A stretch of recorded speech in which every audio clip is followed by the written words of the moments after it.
Buenas tardes, en nombre de la AFEMAT, la Asociación de Amigos del Ferrocarril de las Matas, y quiero dar las gracias a todos los socios y amantes del mundo del ferrocarril.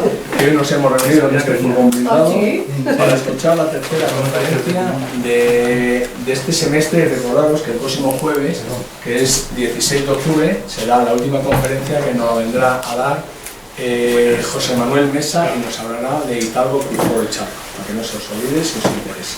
¿Vale? Bueno, el ponente que hoy nos acompaña es la persona que yo conozco que más entiende a nivel internacional sobre ferrocarriles. Y ahora os voy a... Hola Alberto. Buenas. Como puede obtenerse de su currículum, Iñaki Barrón es ingeniero de caminos, canales y puertos por la Universidad Politécnica de Barcelona y MBA por el IES, que es el Instituto de Estudios Superiores de Empresa de Madrid, y ha dedicado toda su vida profesional al ferrocarril. Desde su ingreso en Renfe en el año 81, y aquí hago un inciso porque yo también entré en el 81, o sea que ahora vemos en común, y Alberto también, bueno, pues mira, tenemos en común.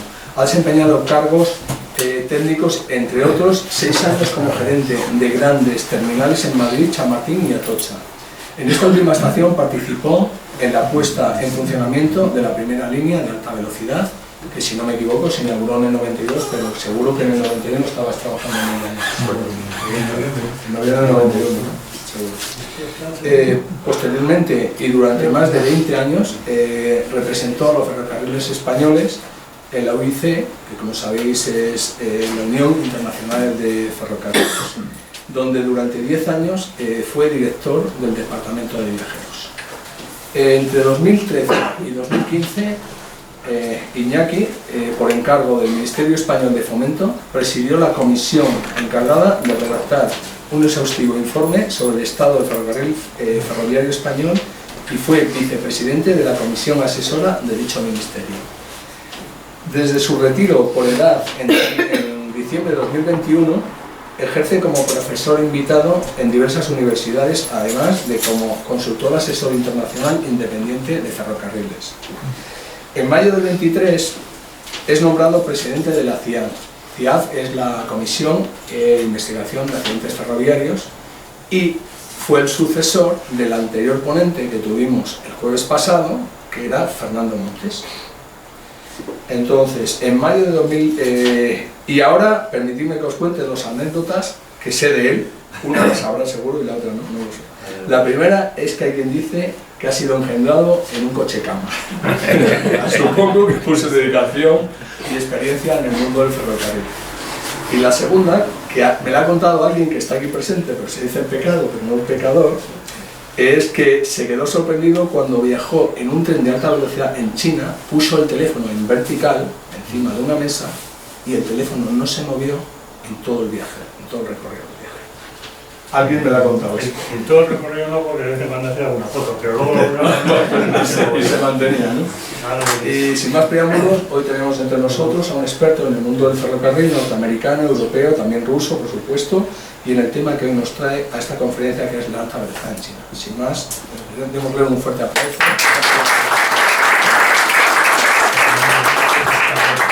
Gracias. Y bueno, antes que nada te voy a decir otra anécdota. A lo largo de mi vida me ha tocado hablar en muchos sitios. Me ha tocado una vez hablar en una cueva en Estocolmo, que era, no está lleno de cuevas ahí, y por eso Alfred Nobel inventó la dinamita, porque tenía que hacer mucho agujero. Me ha tocado hablar en una facultad de teología y me ha presentado el obispo de Trondheim, porque era un debate que estaba soportado sobre todo a la alta velocidad en Noruega por el Partido Conservador, que estaba muy próximo a la Iglesia protestante. Me ha tocado hablar en muchos sitios, pero jamás se habla en un furgón blindado. Hoy es un día importante. Bueno, pues nada, muchas gracias por la confianza de invitarme una vez más, y bueno, pues venir a hablar de trenes a un furgón y con ferroviarios y con amigos, pues es un placer, así que encantados, y aquí estaremos siempre que tengamos algo importante que contar. Bueno, tuve la ocasión este año de visitar China una vez más, hacía años ya que no iba por allá, y bueno, pues la ocasión era el Congreso de la Alta Velocidad. Ahora hablaremos un poquito de lo que es.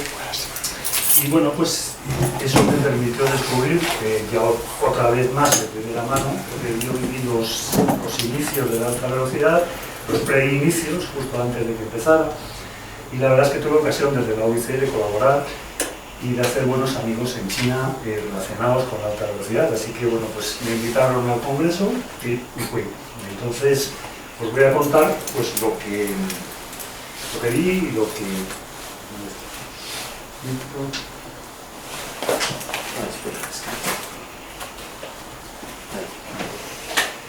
Bueno, pues primero yo suelo hacer una presentación de mí mismo, pero ya me la has hecho tú, o sea que ya eso lo vamos a saltar. ¿Qué son los congresos de alta velocidad? Lo que fue este congreso y unas pinceladas de lo que es la alta velocidad en China y unas conclusiones que también tienen que ver con China y con el país. De entrada os digo que todo lo que os cuenten de China no lo podéis creer, porque yo cuando estaba en la OIC tenía un colaborador que era Michael Zhang, se llamaba Michael, y cada mañana cuando llegaba le decía: a ver, Michael, ¿cuántos kilómetros de línea habéis abierto esta noche? Porque es que cada día abrían nuevas líneas y nuevos trenes y era, la verdad es que era espectacular. Bueno, a mí ya me conocéis, que soy yo, pues he colaborado con toda esta gente, universidades, etcétera, etcétera. Los congresos de alta velocidad son unos congresos que organiza la OIC.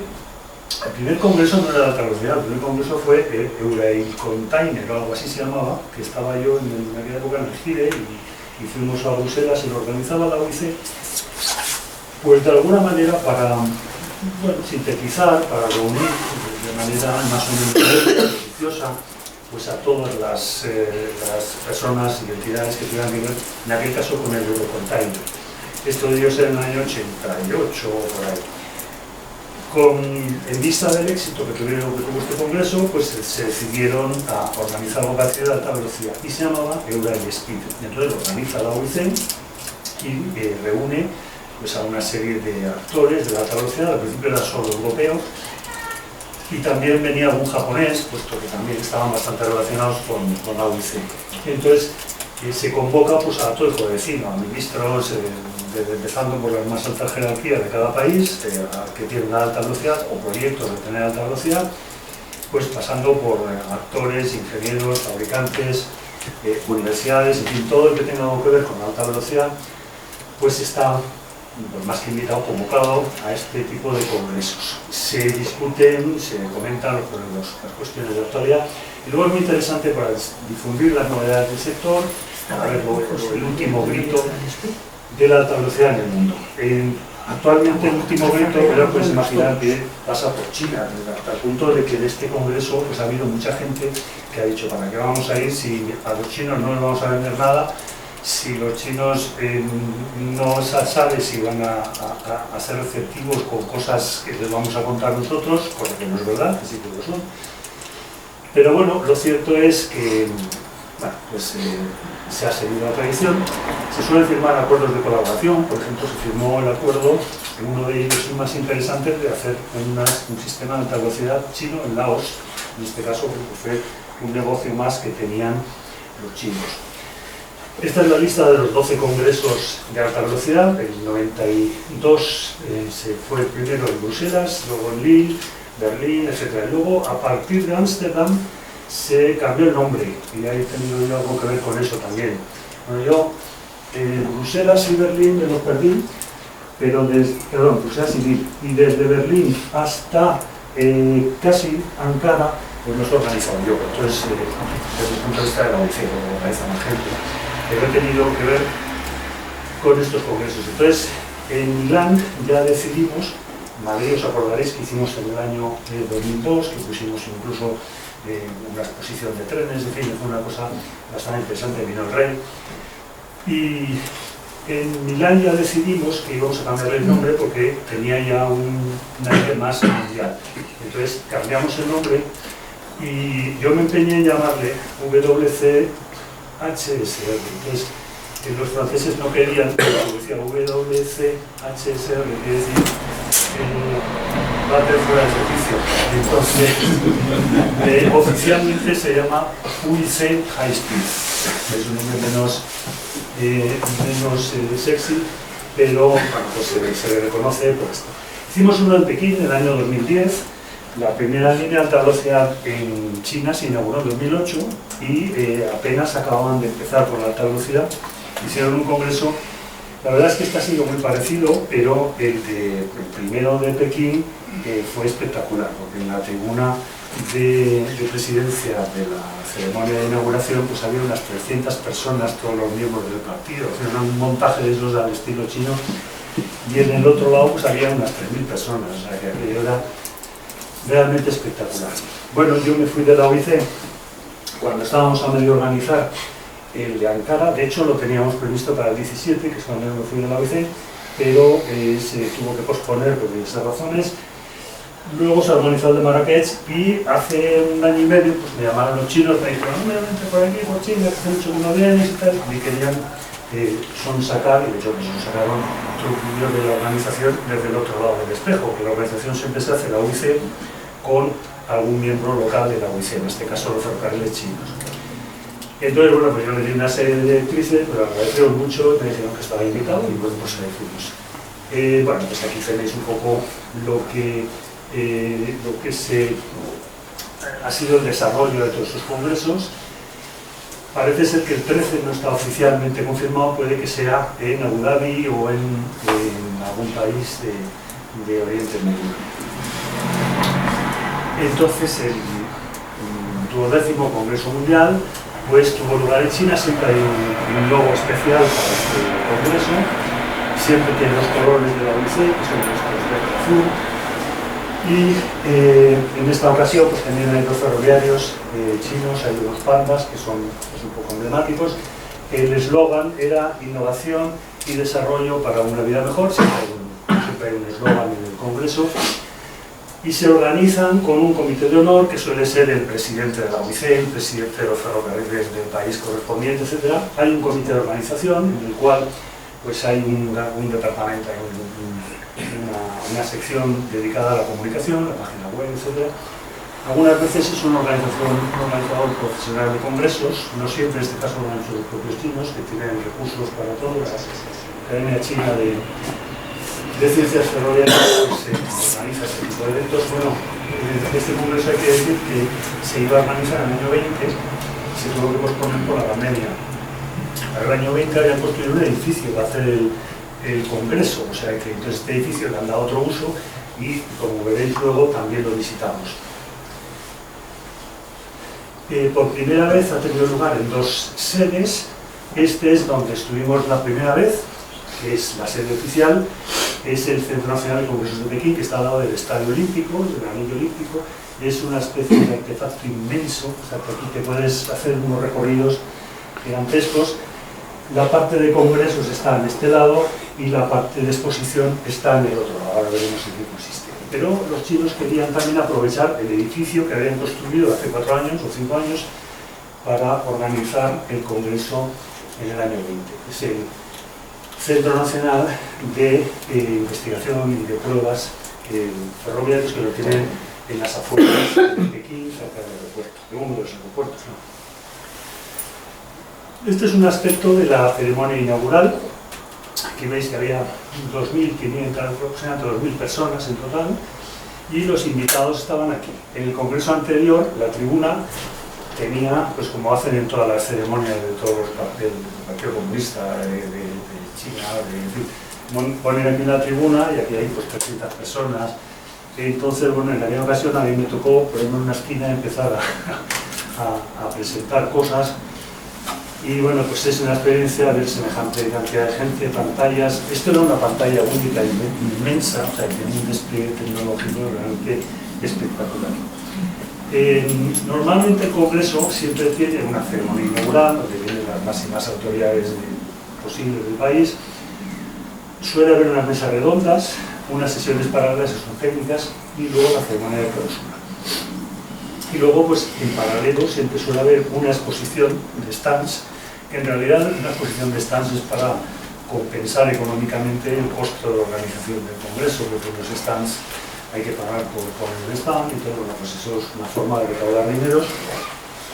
Una exposición de trenes que se interrumpió, me parece que fue en Ámsterdam, ya no se pudo hacer porque no había sitio para meter trenes. y entonces se han recuperado ahora la exposición de trenes y luego unas visitas técnicas. En este caso ha habido aproximadamente 2.000 personas, 2.000 participantes de 60 países, la mayoría asiáticos y del entorno globalista. La ceremonia inaugural pues intervino en esta ocasión el primer viceministro, viceprimer ministro, en un cargo así, del Consejo de Estado de la República Popular China. ¿Sabes? Después del Xi Jinping, el máximo líder, pues es el segundo o el tercero, es este señor que está ahí hablando. Y entonces pues se adoptó una intervención pues bastante, muy bonita en el sentido de decir que no nos vean a China como los dominadores pues, de la alta velocidad en el mundo, porque en este momento los chinos sabréis que tienen 48.000 kilómetros de líneas de alta velocidad y en el resto del mundo pues de 6 o 7.000 o algo así, ¿no? Luego siempre interviene el presidente de la OIC, el presidente de los ferrocarriles chinos, y siempre se invita pues, a ir saliendo una especie de mesa redonda de los máximos responsables de los sistemas de alta velocidad habidos o por haber, como pues, Arabia Saudí, Marruecos, Uzbekistán y luego Kirguistán, Mongolia y Serbia, porque son los próximos objetivos comerciales de los chinos. Luego se invitan también al presidente del ITF, el International Transport Forum o Trade Forum, el Banco de Exportación e Importación de China, el presidente de la compañía, pues el equivalente a el constructor de trenes más importante del mundo, y los alemanes del NOR, que eran sponsors también del Congreso. La empresa NOR es una empresa, Nordens, que es una empresa que está presente en todo el mundo. O sea, así como el mantenimiento de vía tenemos Matisa y Placer, y vas a Australia hay Matisa y Placer, y vas a Japón y hay Matisa y Placer, los frenos pues hay un poco más que NOR y poco más. Eso Ignacio nos podrá contar, pero vamos, son los líderes mundiales. Y sobre todo en estos países, en China también, en Japón también, donde los trenes son prácticamente de tracción total, es decir, todos los ejes son prácticamente motores, entonces llegan a frenar prácticamente con freno eléctrico, de tal manera que el freno neumático apenas lo usan. Los japoneses se han dado cuenta de que estratégicamente eso no es bueno, no porque frenen o no frenen de una manera o de otra, sino porque no dominan el sistema de frenos, y entonces coincidieron la OIC con un japonés, Toru Miyauchi, que hizo un doctorado en Europa, entre Francia y Alemania, en frenado de trenes. Entonces volvió a Japón y ahí tiene montado pues, una especie de instituto de frenado, un montaje bastante importante. Hay cosas de la tecnología de alta velocidad que no somos capaces de valorar, pero que son cruciales, son estratégicamente importantísimas. Por ejemplo, a mí me decían, los japoneses, me decían que no lo divulgara mucho, pero me decían que quizá ahora hayan cambiado la estrategia, pero los chinos no tienen tecnología para fabricar rodamientos necesarios para el tren de alta velocidad. O sea, rodamientos fabricarán de muchos tipos, clases y colores. Pero para las cajas de grasa de los trenes y sobre todo los rodamientos de los motores, que llevan unas revoluciones todavía mayores, decían que ellos no tenían la tecnología y que tampoco la iban a tener en los próximos años. Entonces, sin que nadie lo supiera, les compraban a Japón. Yo no sé si eso seguirá siendo cierto o no, pero hay cosas de este estilo. En la alta velocidad pues hay unos elementos, puertas, pantógrafos, frenos, rodamientos, etcétera, que son críticos y que en hablar de estas cosas de Ignacio Rivera me parece un poco curioso, pero bueno, pues por eso, entre otras cosas, estaban los de NOR en el Congreso. ¿Cómo se desarrolló el Congreso? Bueno, pues las sesiones plenarias estaban previstas, tuvieron lugar el segundo día en el centro de investigación que hemos visto antes. Hubo 2 mesas redondas y 30 sesiones de trabajo, 3 sesiones paralelas. Sesiones paralelas eran un poco menos, 26, y luego por las mesas redondas y sesión de clausura, etc., ¿no? En total hubo 180 ponencias.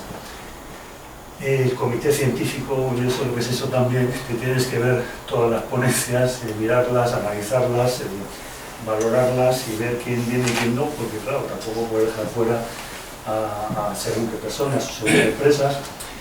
Y bueno, pues lógicamente el mayor número de ponencias, 62, fueron de la República Popular China.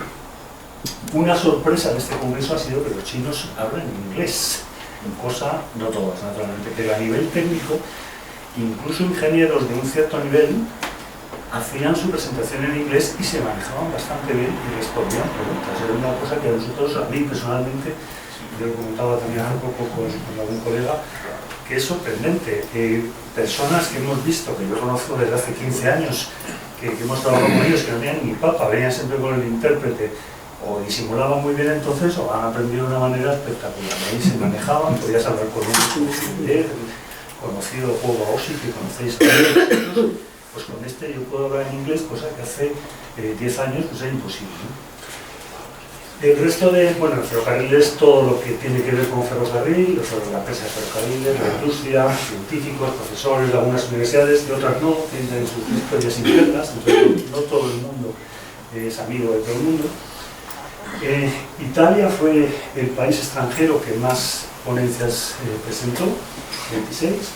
España y Francia 11 cada uno, Alemania, en fin, Japón 6, es sorprendente, de 6 yo pensaba que no tendría ninguna o casi ninguna, y luego pues ya había de Marruecos, de Corea, de Suiza, en fin, hay una serie de países que presentaron alguna ponencia, los rusos presentaron también varias, presentaron oficialmente una, pero yo les he visto presentar a la Limón, 2 presentadores en una de las conferencias.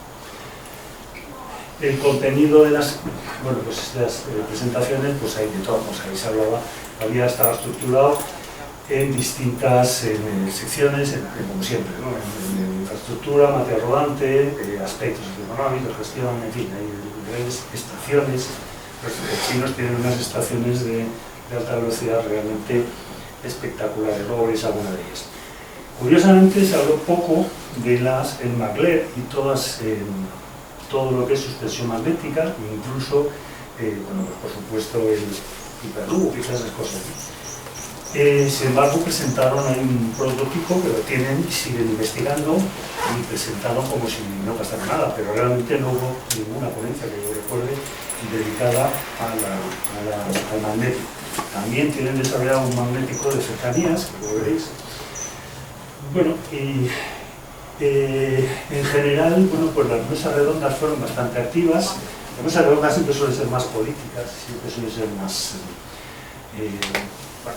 más políticamente correctas, ¿no? Ahí, generalmente cuando se invita a un director general de la SNCF, va con su letilla y la ley y tal, pues eso, más que mesa redonda, pues es una secuencia de speeches bien encadenados, ¿no? Bueno, después de eso había la exposición de stands. En este caso, igual que hicieron la otra vez también, hace 10 años, hace 15 años, se coincidir con un evento que hacen ellos que se llama Modern Railway, ¿no? Ferrocarriles modernos. Oficialmente es Exposición Internacional de Tecnologías y no sé qué más, pero no hacen cada 2 años, a mí me han invitado algunas veces y la verdad es muy interesante, aunque todo está en chino, y está muy dedicada a componentes. O sea, no es un Inotrans chino, pero se le parece bastante. Lo organiza la Academia China de Ciencias Ferroviarias, que es con el Ministerio de Cultura y los ferrocarriles de China. Entonces, también interviene la industria, por supuesto. Entonces, en este caso la primera fue en el año 92 y en este caso era la número 17 y la hacían coincidir con el Congreso en el centro de congresos. Tenían algo así como 40 metros cuadrados de exposición, que no está nada mal. Yo, para que tengáis una referencia, si os acordáis, como referencia, el vestíbulo de la estación de Sants, todo el cuadrado grande son 20.000 metros cuadrados, ¿no? Pero bueno, pues 2 veces eso, lleno de 521 expositores, stands, de 14 países, que cantan la mayoría de chinas, y los tenían agrupados por bloques. Esta era la entrada al recinto, una especie de instituto. Tenían también fila y era de acceso libre, o sea, ahí cualquiera puede entrar, lo único que tienes que registrarte y cualquiera, población civil, bueno, porque aquí está abierto. se calcula que visitaban unas 70 o 80 mil personas, lo cual en China no es nada, es como 4 personas que han ido. Y algunas fotos de los stands, por ejemplo, este es un macro stand de la compañía china de construcción de ferrocarriles, y esta es el CAF o el Talgo o el Siemens desde el punto de vista de material rodante de China, y tenían ahí unos despliegues pues, por componentes, es decir, eran un stand inmenso.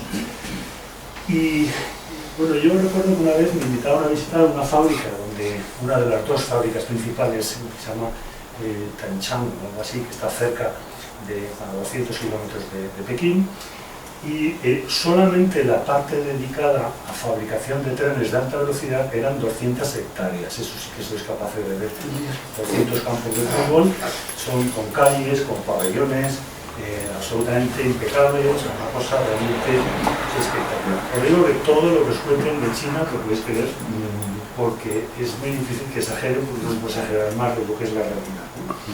Algunos stands que tenían componentes, este era un robot para inspeccionar el material de trabajo en los talleres, para auscultar las ruedas, en fin, pues todo tipo de... Estos son simplemente algunos ejemplos de stands. A mí me impresionó mucho, no estaba lógicamente la locomotora, pero la maqueta de esta locomotora, que es una locomotora que mide 116 metros, que puede alcanzar 120 km por hora y está diseñada para los trenes carboneros de 10.000 toneladas con rampas de 12, no lo pone, pero 12 milésimas, y suman un poco menos de 29 megavatios. O sea que es una cosa realmente monstruosa. En realidad, fijaros que son 6 locomotoras, ¿no? 6 locomotoras que tengo la señal de B, y bueno, pues eso, 2 como eso es un tren de alta velocidad, ¿no? Lo cual que potencia mucho más, ¿no? Y luego algunas otras locomotoras, por ejemplo, pues esta es muy interesante también. En fin, curiosamente este stand no era de ningún fabricante de locomotoras, era el de las minas y petróleos de China, y tienen su propio ferrocarril que está lógicamente regulado por los ferrocarriles chinos, pero compran sus propias locomotoras, fijaos que se llama CHN Energy, o sea que no es ferrocarriles chinos, es una empresa dedicada a las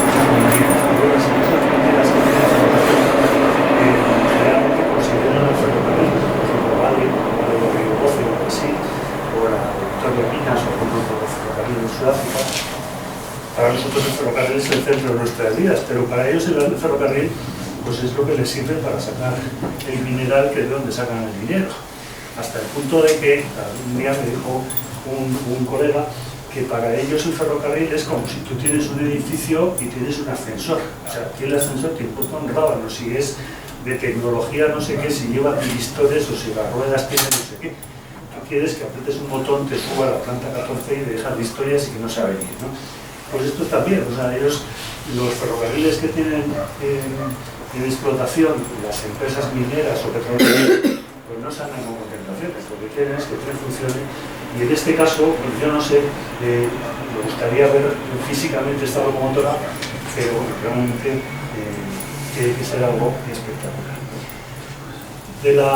El stand de la Universidad Jiaotong Southwest, el suroeste, Jiaotong quiere decir transporte, ¿eh? Está la Beijing Jiaotong, que es la Universidad de Transporte de Pekín, la de Southwest. En esta ley yo le tengo cariño porque he dado clases mucho tiempo allí, me ha tocado ir para reuniones, para lo que sea, y pues he dado algunos cursos, y de vez en cuando me encuentras algún alumno de la Southwest Jiaotong que dice que te conoce, y que yo no lo voy a conocer nunca. Y luego pues esto, este es el... Espera, hay que darle.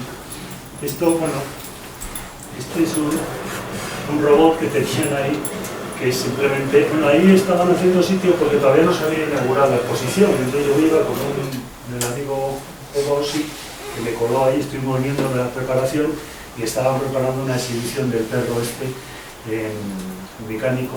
Yo creo que es el que ha comprado al hormiguero luego, ¿no?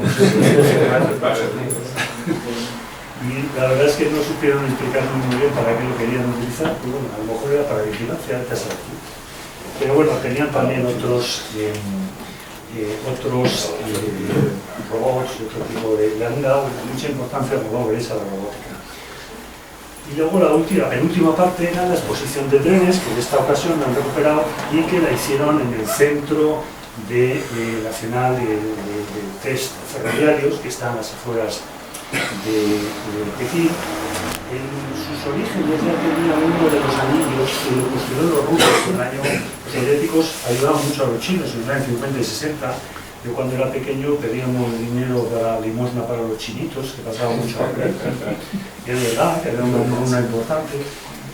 Y bueno, los chinos, los rusos, los soviéticos, construyeron muchos puentes, construyeron muchas cosas. Y este anillo, que es igual que el de Chervinka, si conocéis o si habéis oído hablar, uno que está en el sur de Moscú, pues es parecido. Lo que pasa es que luego le han añadido más bucles, más cosas, y de hecho una de las cosas que nos hicieron era darnos un par de vueltas pues a 180 km por hora por uno de estos bucles. Y luego en este inmenso parque, que bueno, aquí se ve más o menos el esquema, esto es la entrada del edificio, pues aquí aparte de eso pues tienen zonas residenciales, viviendas para los empleados, tienen laboratorios, tienen muchas cosas y un museo de ferrocarril, que no os he puesto en ninguna foto para no distorsionar mucho, pero es un museo de ferrocarril muy interesante con una colección espectacular de locomotoras de vapor que de Vilanova, las locomotoras que pueden ver.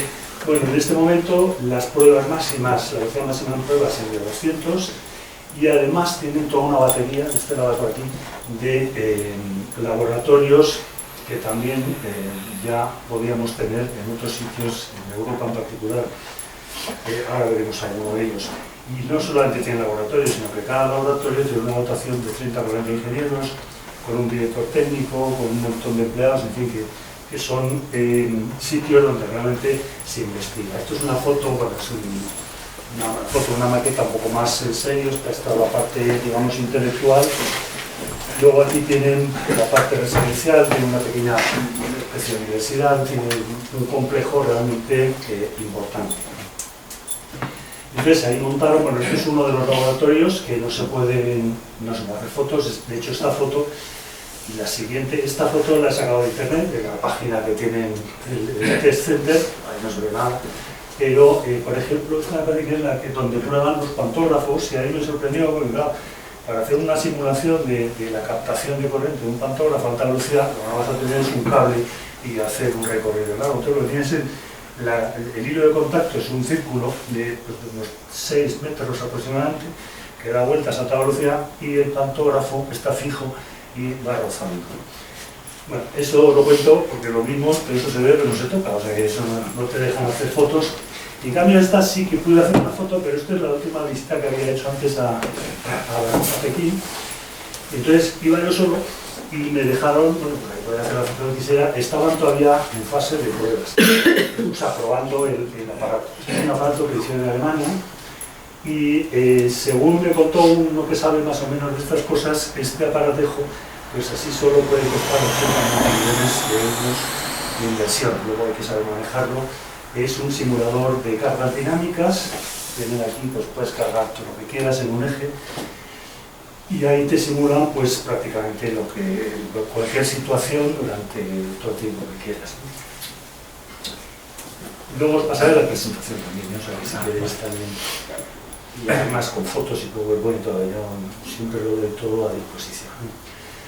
Y entonces, bueno, en ese ambiente y en ese sitio nos hicieron la exposición de trenes, donde había, yo digo varias decenas, pero probablemente entre unas cosas y otras, pues habría unos 100 vehículos.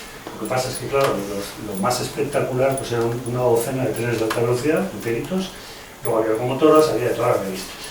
Entre otros estaban los célebres modelos CR450, AF y BF, que son los que están ahora en pruebas para homologarlos a 400. De momento, lo máximo que han homologado es a 380, la velocidad máxima de explotación en varias líneas, entre otras para Pekín a Shanghái, son 350, además es efectivo, circula en esa velocidad.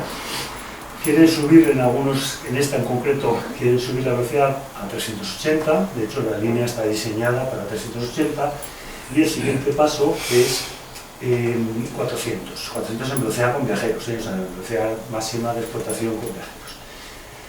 Y para eso están probando esos trenes, que todavía no funcionan a esta velocidad, pero vamos, no van a tardar mucho en tenerlo. Ten en cuenta también que la alta velocidad en China tiene distancias considerables. Hay una de las líneas que son 2.200 kilómetros, bueno, líneas recorridos de Pekín a Hong Kong, y eso pues tarda aproximadamente 6-7 horas y los trenes que hacen el mínimo de paradas. Había varios modelos de velocidad media, de 150, equipos de inspección, y luego el museo, la locomotora diésel, etcétera, pero eso ya no nos dio tiempo porque obviamente estaba una semana. Yo el museo lo había visto otras veces. Bueno, esto es una vista general que está tomada desde arriba, y esto es un dron, esta no lo he hecho yo, pero las demás que vienen ahora sí. Hay un detalle que luego se ve con más detalle. Fijaos, este es el tren Fosforito y Estrella, este y otro que está al otro lado. Aquí podías pasar, es que en la valla, esto se ve que no se toca. Fijaos que delante de cada boje hay unas hermosísimas figuras, de tal manera que no puedes hacer una foto de muchas, no sabemos lo que tiene. Puedes hacer de lejos, pero por aquí, pero no se puede ver. O sea, eso es secreto de Estado. Además, aquí, como veis, aquí había un vigilante y por ahí había uno más, y no te dejaban acercarte para hacer fotos de todo lo demás. Bueno, este soy yo. Aquí no es que tengan nada naranja, se te hagan un pinganillo para escuchar, que me la acabé quitando porque estábamos muertos de calor, estamos a 40 grados con una humedad que te morías. Y bueno, ya demasiado aguantamos, la corbata desapareció a las 10 de la mañana y luego ya con la chaqueta en la mano. Este es el prototipo de tren magnético que están ensayando, o que quieren ensayar, pero sin más. O sea, yo me hice la foto, pero lo tenía nada más sin darle demasiada importancia, ¿no? Estos son los trenes del lado izquierdo, luego están los del lado derecho. Estos son, pues este es el mismo, fijaos cómo está, aquí sí que se ve muy bien, un montón de jardineras, y además un cachondo me dijo, es que somos muy ecológicos. Bueno, pues sí, pero ¿y qué tienes ahí? Bueno, eso no se puede ver, ¿no? Y aquí hay algunos, este era muy bonito, por ejemplo, este es de 250, este un poco raro, no sé muy bien. En fin, había distintos modelos, no se podía pasar, como podéis ver, entre los vagones, pero los trenes. Este es el magnético de Cervantes, podemos decir, que no sabemos muy bien ni dónde lo van a poner. O sea, te digo, todo lo magnético estaba en un lado, ahí está el otro, había uno más, y pues sí, te cuentan una milonga, pero ya te mandan al otro lado. O sea, no quieren desvelar lo que van a hacer, sino lo que van a hacer, qué van a hacer. Y no es tema, eso como decía Alfonso Guerraso, y lo toca, ¿no? Bueno, pues aquí hay más fotos. Este es el famoso tren de las jardineras. Este es el mismo tren, fijaos aquí, la unión entre coches. Esto lo han copiado los japoneses, o sea, la lisura de la superficie exterior, que es muy importante para la alta velocidad. Ten en cuenta que es un tren de 400. Entonces la aerodinámica obliga a que todo sea lo más liso posible. La tolerancia del cristal, o sea, de diferencia de resalte entre el cristal de las ventanas, de cualquier ventana, y la chapa, es de 0,1 milímetros. O sea, que es prácticamente, tú puedes pasar la mano y no hay ninguna diferencia, ¿no? Este es el tren auscultador, tiene 14, o sea, así como normalmente, o sea, que tienen más trenes auscultadores que muchos países trenes de alta velocidad, ¿no? Normalmente los trenes auscultadores se tenían uno por compañía o por país, uno, dos, como mucho, en países de España, en Francia, en España tenemos el Seneca, no sé si funciona, creo que ahora van a traer otro, o van a hacer otro. Estos tienen 12, lógicamente, para 48.000 kilómetros. Este es el tren SDL, tiene un nombre muy bonito, el Dragón no sé cuántos, este es uno de media distancia. Aquí tenían algunas locomotoras, en fin, ahí había para disfrutar un rato. Lo que pasa es que entre el calor que hacía y que tampoco tenías tiempo para explorarlo así de manera exhaustiva, pues hombre, yo le hice una vuelta así lo más rápida posible, haciendo fotos a troche y moche. Esta es una de las locomotoras de mercancías, no tanto como la otra salvaje, pero sí es una locomotora, pues hombre, tiene una locomotora doble. Y esta, bueno, pues ahí se ve un poco que le da mucha importancia a que los estudiantes se empapen bien del ferrocarril. O sea, cualquier estudiante que vaya con su uniforme, estudiante o estudianta, y que vaya por ahí, bueno, pues ya veis que estaba inundado. Esta foto es bastante simbólica de la importancia que le dan a los niños y a los jóvenes para que aprendan del ferrocarril. Estaba lleno de niños, había unos programas de eventos de visitas a las exposiciones, a los Modern Radios, etc. Esto es una desguarnecedora de Galasto, muy original, que la verdad es que no sabemos muy bien, yo no sé muy bien cómo funciona eso, imagino que va dando vueltas, pero en fin, no sé, ten en cuenta que las líneas de alta velocidad en China prácticamente todas son vía en placa, o sea, no tienen bagasto poquísimo, lo cual también es misterioso y arriesgado, porque tienen terraplenes, o sea, que en realidad tienen mucho viaducto y mucho túnel, entonces ahí en placa no hay problema, pero en terraplenes sí. Tienen una técnica de terraplenes con una serie de arcos que tienen en los taludes, y deben tener algún sistema de drenaje, algún sistema de algo que no conocemos muy bien, pero encima tienen una placa y eso aguanta, claro, una placa puedes nivelar poquísimo, prácticamente lo que tengas es donde se puede mover. Y sin embargo ellos lo tienen y les funciona, O sea, yo os puedo decir que la línea de Pekín-Shanghái, que tiene 12 años de paraíso superior, como la mayoría un poco más joven que la mayoría de Barcelona, bueno, pues sigue circulando a 350 y lo que comentaba del teléfono y de alguna cosa más que ahora veréis, pues es como que toda una visita técnica que en este caso solo una, otras veces hay varias, pero en este caso hicieron una y hicieron una excursión por las estaciones. Pues una estación nueva en el oeste de Pekín, y esta es la estación de destino, que está en una estación de esquí donde quieren hacer, no sé si han hecho o van a hacer los Juegos Olímpicos de invierno, no sé si es cuando es, pero bueno, en una distancia de 200 kilómetros más o menos, alcanzando velocidades de 350. Entonces, bueno, una de las cosas que incentivaban estos son los tipos de acomodación que se enseñaron en el tren.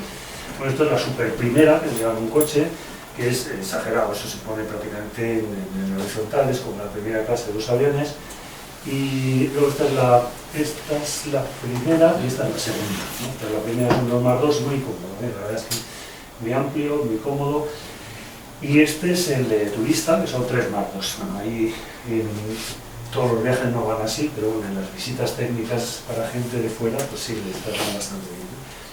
Y luego, pues los baños están impecables, tienen baños occidentales y baños orientales, y la verdad es que están absolutamente impecables. Esa fama de que los chinos son cochinos, en los trenes no, habrá de todo, y cuando hay un tren que te lleva a 1.600 personas y que hacen un recorrido de varias horas y demás, pues me imagino que habrá de todo, pero en general están bastante limpios. Para que luego digas tú del teléfono,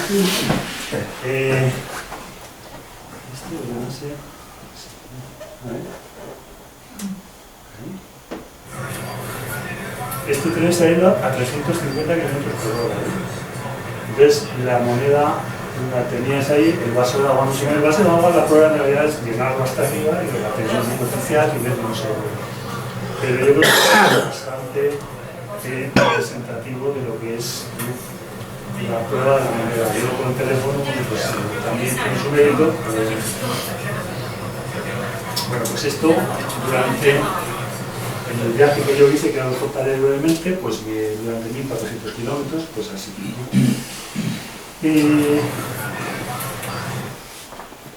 Bueno, y de una manera general, la alta velocidad en China, eso fue el Congreso, pero imaginaos lo que vimos en el Congreso, lo que se pudo ver, lo que no se pudo ver, y luego lo que es la alta velocidad en China, yo en vez de hacer un resumen de estos que encontráis en Wikipedia, donde está todo explicado, yo saqué una serie de fotos, lo que se dice oficialmente, y saqué una serie de fotos de la presentación del presidente de los ferrocarriles chinos en la ceremonia inaugural. Por eso veréis que una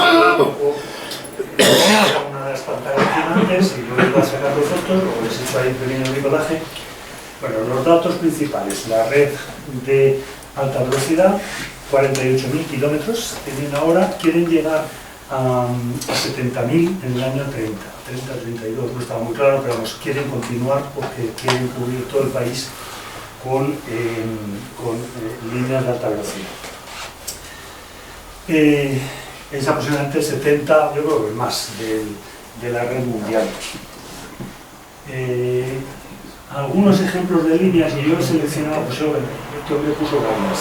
En Shanghái, la del hielo, una que va a 40 bajo cero y que en verano tiene, una que va en invierno a 25 o 30 bajo cero y en verano a 40 grados. Entonces tiene unas hidrataciones brutales, las soluciones técnicas, la línea con permafrost, en fin, ahí de todo lo que queráis. Pero yo he seleccionado esta porque esta a mí siempre me ha impresionado. Esta la inauguraron hace unos cuantos años, yo estaba en la UIC y yo no me lo creía, pero es verdad. Inauguraron una línea de 1.786 kilómetros por golpe. Es decir, que normalmente tú piensas en una línea y dices, lo vas haciendo por trozos, ¿no? Lo vas haciendo pues, 100 kilómetros, 200, 300. Ya sabéis que a lo largo de la historia, los récords del mundo de inauguración de una sola vez, de una línea de ferrocarril del tipo que sea, pues la primera fue la de Tokio-Osaka, el Shinkansen de Tokio-Osaka, eran 575, me parece que son. Nunca se había inaugurado una línea de golpe de 575 kilómetros.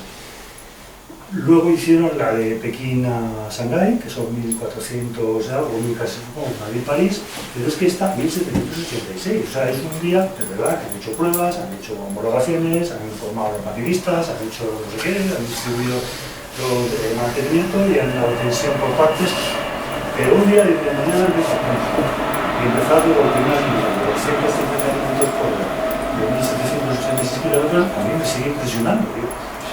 Técnicamente eso lo veo pues, complicadísimo, ¿no?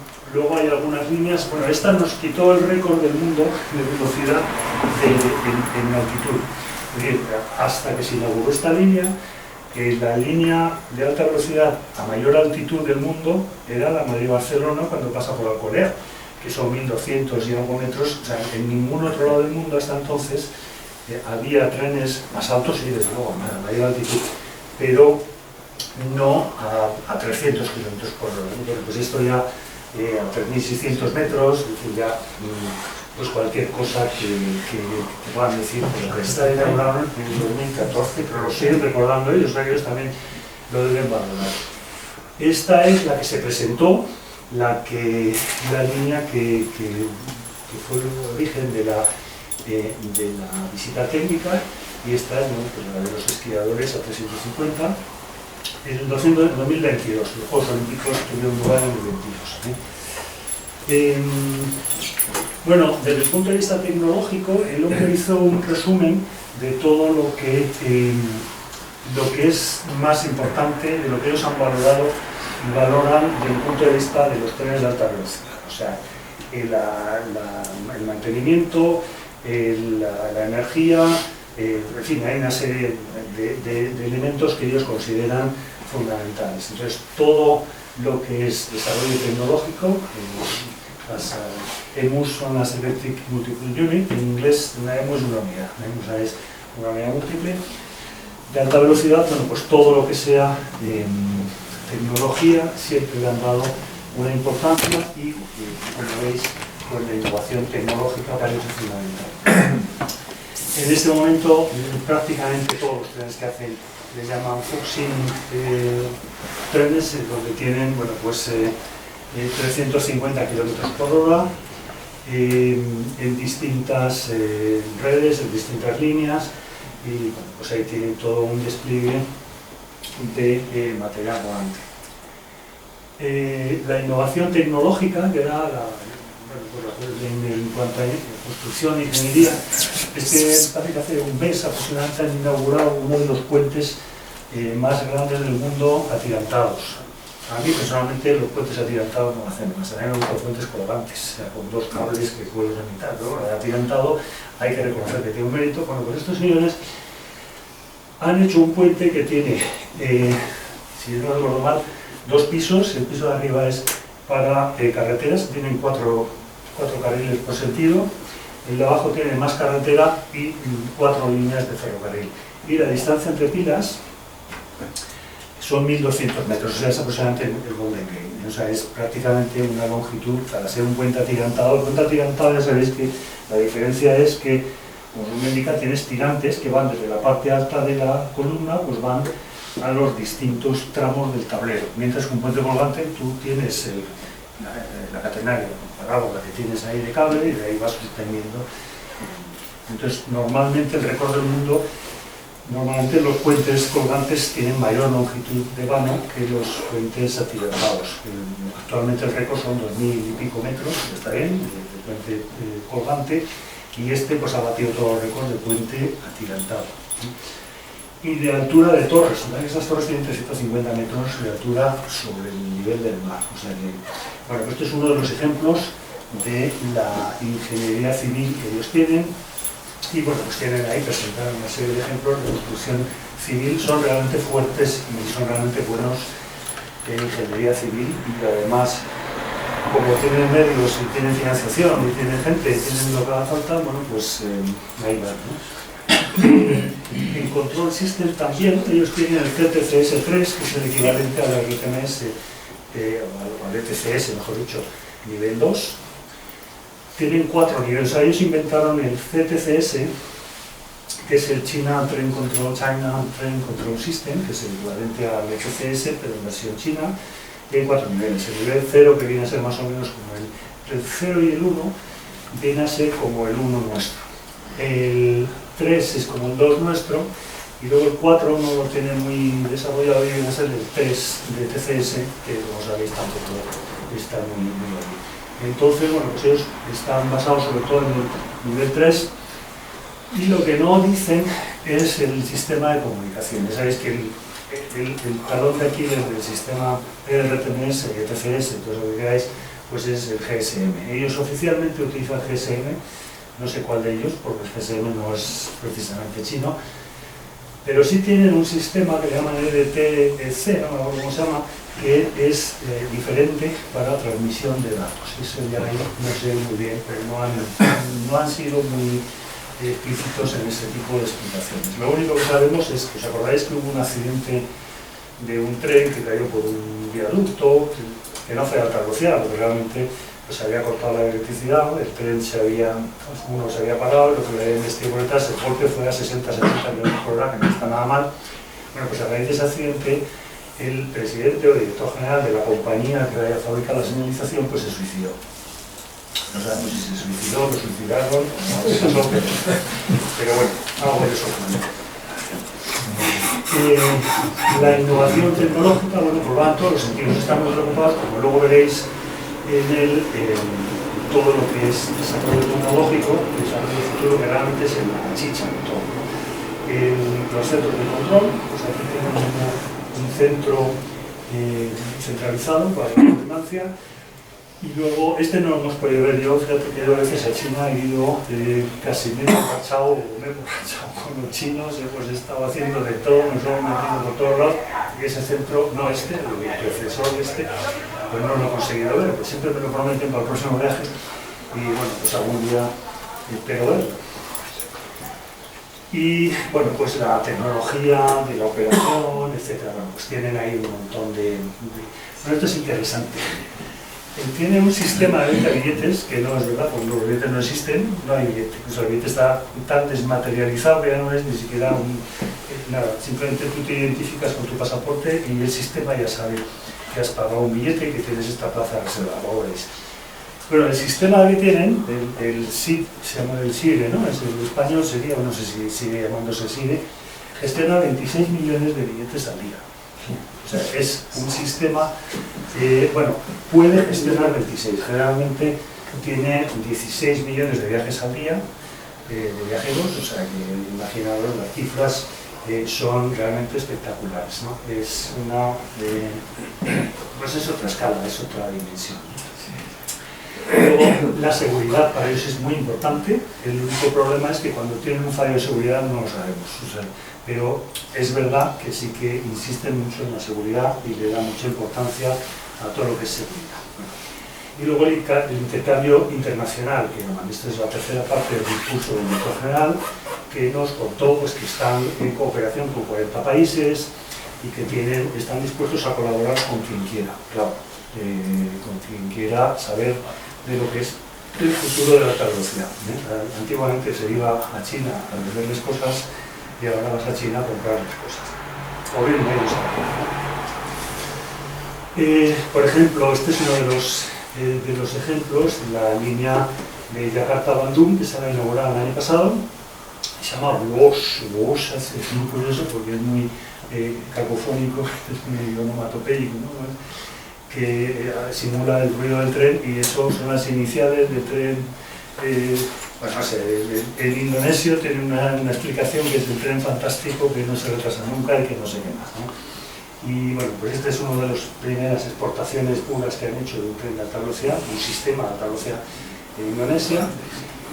El de Laos han firmado el convenio ahora, van a hacer una línea de 1000 kilómetros. Entonces, bueno, pues empezaron a colaborar en el año 21 y bueno, pues ahí precisamente firmaron en el Congreso el acuerdo para fabricar. En Serbia tienen un ferrocarril entre Hungría y Serbia, y tienen un proyecto que no sabemos muy bien en qué consiste, pero bueno, pues tienen 341 kilómetros contratados para hacer una línea de altas prestaciones de pasajeros, no sabemos mucho más. Esto es lo que contó el presidente de los ferrocarriles chinos, y yo lo cuento lo que vi yo y lo que hice cuando viajé. Yo, en vez de ir a Pekín directo, pues me fui a Shanghái con la intención. Shanghái turísticamente no vale gran cosa, porque tiene una ventaja, es que los billetes de avión generalmente son más baratos a Shanghái que a Pekín, y luego te da la opción de conocer las estaciones de Shanghái y de viajar en el tren de Shanghái a Pekín, que es una experiencia. Entonces, bueno, pues yo me fui a Shanghái, y este es mi billete. O sea, mi billete es un mensaje, esto es una captura de pantalla del mensaje que me decía: de Shanghái Hongqiao, la estación que ahora vais a ver, a Beijing Nan, que es la estación sur de Pekín, el lunes 7 de julio a las 4 horas y 26 minutos de viaje, localizado en la reserva. Bueno, esto me lo mandaba la agencia en español. Y pues este es el horario, sale a las 10 en punto, número de tren, portal control de acceso, ver paradas, etc. Entonces el otro mensaje te indica número de coche y número de plaza. Ese es tu billete. Pero para que lo sepas tú, no tienes que enseñar en ningún sitio, ¿eh? Eso es como de Sudamérica, acuérdese que tiene que ir a ver. Bueno, pues tú para entrar en la estación necesitas una autorización, es decir, no puede entrar cualquiera en una estación. Entonces la autorización es el pasaporte, porque al fondo hay unas puertas, tú pones tu pasaporte. Los chinos pueden poner su carnet de identidad o su reconocimiento visual, simplemente acercan la cara a una máquina, le reconoce y les abre la puerta. Con eso entras en la estación, y este es el vestíbulo. A mí esta foto me hace gracia porque recuerda a la famosa foto del reloj de Grand Central en Nueva York, ¿no? Bueno, es otro estilo, pero bueno, pues está lleno de tiendas, lleno de cosas, pero fundamentalmente es una enorme sala de espera, como ahora vais a ver. Esto es una parte de las tiendas, estos son los accesos a las vías 2021, ¿ves? Realmente hay dos, ¿no? Uno para este lado y el otro por el otro. Ten en cuenta que los trenes suelen tener no 16, sino 18 coches, es decir, que son ya 450 metros, este está más o menos centrado con el andén, y entonces bajas por un lado o por otro. Entonces estos son los controles de acceso, que también es lo mismo, o sea, hay unas azafatas para ayudarte, pero tú pones pasaporte, acercas la cara o enseñas carnet de identidad y te deja pasar. Aquí hay una serie de tiendas, una serie de cosas, pero bueno, ahí veis que tenemos vías 2021, 2024 hasta donde llega, ¿no? Y por el otro lado, pues igual, lógicamente. Esto es una máquina de vending que tienes, bueno, tienes varias cafeterías en la parte de arriba, tienes una máquina de vending donde se vende helado, se vende de todo, que funciona bastante bien. Esto es una taquilla, pero en realidad prácticamente no sirve nada más que para hacer cambios, porque ya se supone que tienes que tener un billete cuando tú vas a la estación, o tienes una tarjeta de viajero frecuente o algo así. Entonces, es curioso porque aquí lo que te dicen son los trenes, y aquí te dicen el número de plazas que tienen en cada clase para cada tren. O sea, que tú no pidas un billete de primera para este tren, no sé qué, porque ya sabes que no hay, o sea, que ahí no se andan con historia, ¿no? Pero veis que tampoco hay tanta gente en las taquillas, es decir, que es una cosa realmente para hacer algún cambio o alguna circunstancia que es cambiar de coche o alguna cosa. Este es el acceso, el nivel del vestíbulo es este, yo estaba arriba en la cafetería, entonces bajas al vestíbulo y cuando entras a los controles, pues bajas por aquí, bajas la banda y bajas a los andenes. Aquí tenéis una vista general del vestíbulo de la estación, la sala de espera, ¿no? Fijaos lo que son las personas, fijaros la dimensión. Esta estación además es, que yo sepa, la única estación de este estilo que es a la vez aeropuerto, tiene 3 estaciones de metro, tiene 2 estaciones de autobús y un espacio por si algún día hacen el tren magnético. O sea que tú vas por el lado de aquí, desde donde está tomada la foto, pasas un vestíbulo, pasas una puerta y llegas a un aeropuerto que es Bueno, que no se chule, como no comeremos toda esa gente de la décima parte de espacio. Así no se chule. Pero si cabe, ¿no? Lo vamos a pegar, ¿no? Les obligamos a esperar fuera y tal, ¿no? Pero, bueno, esta foto, si la tomas 5 minutos después, toda esa gente no está y hay otra gente. O sea, que es realmente los trenes, para que os hagáis una idea de que como yo cogía el tren de las 10, el tren de las horas en punto, es el tren directo. Bueno, directo, el más directo. Solo tiene 2 paradas y un poco para el cambio banista, ¿no? Pero es un Madrid-París y tienes un tren cada 10 minutos, o sea que unos con más paradas, otros con menos, y son trenes de 18 coches que van petados, o sea que realmente todo este bloque de gente que está aquí esperando, pero en cuanto abren el control aquí, pasan todos con una rapidez sorprendente, ya están acostumbrados ahí como churros, se meten blon, blon, blon, y este área se queda vacía, pero a los 5 minutos se vuelve a llenar, ¿eh? O sea que realmente es un hormiguero. A mí esta foto me parece muy espectacular. Este es mi tren, no es mi azafata, porque esta es la azafata del coche número 1, que es el súper, ese que os enseñaba antes, que te estiras y demás. Yo tenía el segundo, que es el de primera clase. Era el coche 1 y va hasta el 17. Este tren pues es un pequeño churro y bueno, pues ahí salimos y por el camino pues íbamos viendo pues depósitos bueno, esto más que una zona de estacionamiento, ¿no? Porque realmente el taller estaría más lejos, pero bueno, cada uno de estos, fijaos que puede tener 18 coches, o sea que, y había dobles composiciones, ¿no? O sea, no para circular, pero sí para estacionar. Cada una con su sitio para que se baje el maquinista, etcétera, etcétera. Esto es un vídeo que es el paso por una estación. Realmente había que reducir algo la velocidad, bueno, antes ibas 350 todo el rato. Yo iba controlando también con mi odómetro que tengo.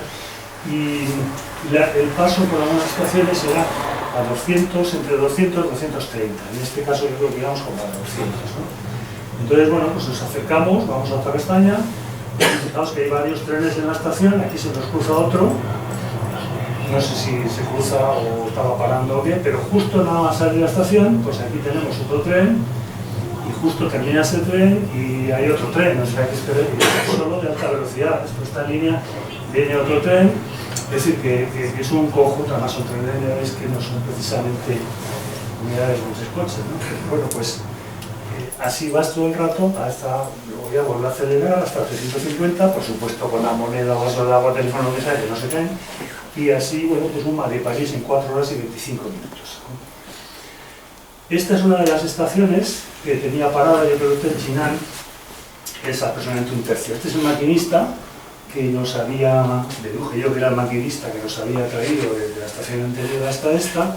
¿Y por qué pongo esta foto? Pues bueno, el maquinista no sé yo lo que sería, pero fijaros la anchura de los andenes. Es una cosa que Alberto menciona muy a menudo y en el último post que lo mencionas también, bueno, pues aquí se ve de alguna manera que eso está previsto para que haya multitudes, ¿no? Con un tren donde van 1.600 personas, pues no lo puedes evacuar así como así, ¿no?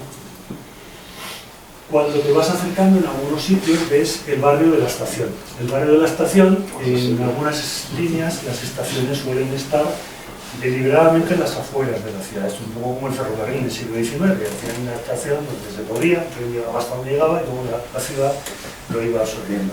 Bueno, pues aquí esperan que pase esto. Hice un cálculo, más o menos, por el número de casas, el número de bloques, todos tienen 33, me parece, son 33 plantas, calculando y tal, no sé qué. Eso que veis ahí es Logroño, más o menos. Entonces, se espera que son, digo Logroño porque bueno, me viene así, más o menos 100 y pico mil habitantes, o sea, eso es una estación. Bueno, pues esto es una parte del viaje en el tren, estábamos a 40 grados, realmente como veis de calor, y a 346. Llevamos todo el rato, habíamos ido a la hora porque a 350 llevamos un poquito, llegamos a 351, pero generalmente a 348, 349, o sea, se lo vamos a perdonar en este caso. Bueno, y luego llegamos a Pekín, fuimos al Congreso y luego ya me fui a Hong Kong, que es otro de nuestros que yo tenía ganas también de volver, había estado alguna vez en Hong Kong. Esta es la estación de Hong Kong, realmente es espectacular, es una estación de alta velocidad. Fijaos que tiene niveles de embarque, de desembarque, de cafeterías, de tiendas, de centros comerciales, y puedes subir al tejado. Hay un ascensor, no os he puesto el vídeo porque pues, no está de mucha calidad, pero hay un ascensor panorámico que subes hasta el tejado, y en el tejado hay un jardín, entonces tú vas paseando por los jardines, miras por el cristal y ves ahí toda esa caída de 50, 60 metros, y es una estructura pues, espectacular. Esta es otra parte de la estación. Esto es una zona de cafeterías, aquí hay una tienda de recuerdos ferroviarios, imagino que pensaréis que compré alguna cosa, y de verdad. Aquí hay cafeterías, aquí esta foto me parece interesante porque esto no es solamente la estructura, que es muy bonita, sino que ahí veis pues que hay tiendas, esto seguramente es un Starbucks, etcétera, etcétera. Y luego una cosa muy interesante, que es la fila de taxis. Esto es un pasillo que da la vuelta, entonces la gente según sale, vienen por aquí, se ponen aquí y aquí les van acomodando directamente a los taxis, y una cola de, pues no sé cuánta gente, pero mucha gente, pues te la van despachando y dura poquísimo. Claro, te dura poco porque luego te viene otro tren y ya no puedes, y ya no te cabe, ¿no? Pero está muy bien organizado y no es muy parecido, los taxis son rojos y blancos. Y bueno, pues es una de las cosas que tiene en este caso la estación de Hong Kong. Conclusiones. Pues aquí os pongo la última parte de lo que presentó el director general, que es el desarrollo e innovación. No os preocupéis que no os voy a alargar todas las diapositivas otra vez, pero en este caso sí que he subrayado los puntos clave que subrayó este señor. Primero, cada vez más rápidas la alta velocidad, o sea, quieren seguir investigando y quieren seguir innovando y quieren seguir preparándose para correr más. Lo próximo serán 400, pero no descartan ir incluso a más velocidad. Es decir, ellos no se conforman con la más o menos. O sea, el próximo objetivo son los 380, lo van a llevar por el momento, los 400 pues, van a venir. Segundo, más alta velocidad inteligente, o sea, cada vez más quieren utilizar la inteligencia artificial, la de construcción inteligente, la operación, todo lo que tenga que ver con la digitalización que llamamos aquí. Es decir, que ellos le dan cada vez más importancia a la investigación, porque no, que son el prospect, se refieren a la inspección, a la investigación, en qué aspectos van a investigar. Luego, tomamos nota nosotros de en qué estamos intentando mejorar en Europa en alta velocidad y qué puede pasar dentro de 10 o 15 o 20 años cuando los chinos, con los medios y los recursos que tienen, hayan evolucionado con esta filosofía y nosotros pues con la que estamos haciendo. Fijaos que están cada vez más el GOA 3, no sé si sabéis lo que es, el GOA 3 es el grado de automatización. Eso se usa en muchos metros. Bueno, pues ellos, una de las cosas que quieren es no tener que hacer sino entre 1.000, 1.500, 2.000 kilómetros para cambiar maquinista, no llevar dos maquinistas embarcados para que se vayan cambiando, sino simplemente una operación automática con un maquinista que puede estar a lo largo del tren. Es que el GOA 3 es cuando el tren va solo, pero hay un agente en el tren. El GOA 4 pues es cuando ya no va nadie en el tren, ¿no? Futura línea 6 de Metro de Madrid o la línea 9 de Barcelona. Bueno, el GOA 4 no, lógicamente no van a llegar a alta velocidad, pero el GOA 3 sí. Y esto es una de las cosas que le da mucha importancia. Tercero, la seguridad. Esto para ellos es fundamental, que todos los elementos, la percepción del riesgo, esto que vemos tan a menudo, Ignacio lo conoce bastante bien, para alta velocidad. Es decir, seamos sensibles, se supone que son todos los elementos que intervienen en la seguridad, pues no seguridad, safer es más seguro, o sea, si cabe, más seguro de alta velocidad. La investigación, el desarrollo, los test, las pruebas, este es el centro que hemos visto antes, algunos de los laboratorios, algunos de los equipos que tienen, bueno, pues quieren seguir investigando, y una de las claves de futuro para ellos es hacer test más completos, más complejos y más... bueno, y luego la verificación, que es una especie de primer paso para la homologación a su manera, que también se dejan de esas pamplinas que tenemos en Europa desde el allí si se anduvieran con esas pamplinas no tendrían los 10.000 trenes que tienen o algo así. Yo creo que es interesante también es cada vez más abiertos a la cooperación de los estándares. Es decir, este es el mensaje que nos transmitieron. Lo que quieren ellos, de alguna manera, es que no les veamos como que tienen su sistema y que si queremos algo de los chinos tenemos que morir al palo. O sea, ellos, de hecho, hay un grupo de trabajo que preside nuestro amigo Fogaosi con Eduardo Romo y están trabajando en la creación de estándares internacionales de alta velocidad, en construcción, en material, etcétera, etcétera, ¿no? Y esto, bueno, pues no, la verdad es que lo puede haber traducido, pero dice que el sector ferroviario chino siempre se ha debido al principio de apertura e innovación y están dispuestos a compartir todos sus logros y experiencias de tecnología con otros países. Es decir, de alguna manera, el mensaje que nos han querido transmitir, no van a decir lo contrario en un congreso, lo vamos todos a ver, ¿no? Pero este era lo que queríamos escuchar. O sea, yo personalmente lo que quería ver de los chinos era saber dónde están, saber cómo han evolucionado, saber lo que están haciendo, y la verdad es que uno se pone muy, por un lado, muy contento. Es decir, esto para mí es una garantía de que la alta velocidad seguirá existiendo, pero será China. Pero con jardinera. La ecología va por delante. De momento con jardinera, luego ya veremos. Bueno, como conclusión de conclusiones, pues yo, como siempre, acabo con una de mis estaciones favoritas. Los chinos han hecho la estación de Hong Kong, porque en realidad nos tienen envidia y no pueden hacer estaciones tan bonitas como la Bolivariana. Así que, bueno, pues yo me quedo con esta, que me gusta mucho más. Así que eso es el mensaje.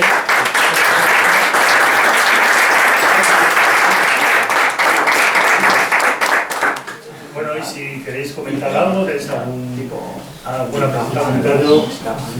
¿Utilizan las mercancías, las líneas S? Para las mercancías es otra cosa. De hecho, yo cuando estuve la primera vez en China hace muchos años, tenían un problema con las mercancías y con los viajeros. Es que les daban prioridad en muchas líneas a las mercancías, porque estaban moviendo el país, estaba haciendo industria, ¿no? Y los viajeros había veces que tenían que esperar, ¿no? Realmente tenían una falta de capacidad tremenda. Es un poco lo mismo que pasó en Japón cuando después de la guerra empezaron con el Shinkansen, porque es que necesitaban desaguar gente, o sea, mover gente, ¿no? Entonces el sistema era completamente independiente. Los japoneses sí que pensaban en mercancías, al principio de estos no. Ahora, eso sí, la red clásica la han desarrollado, la han adaptado y la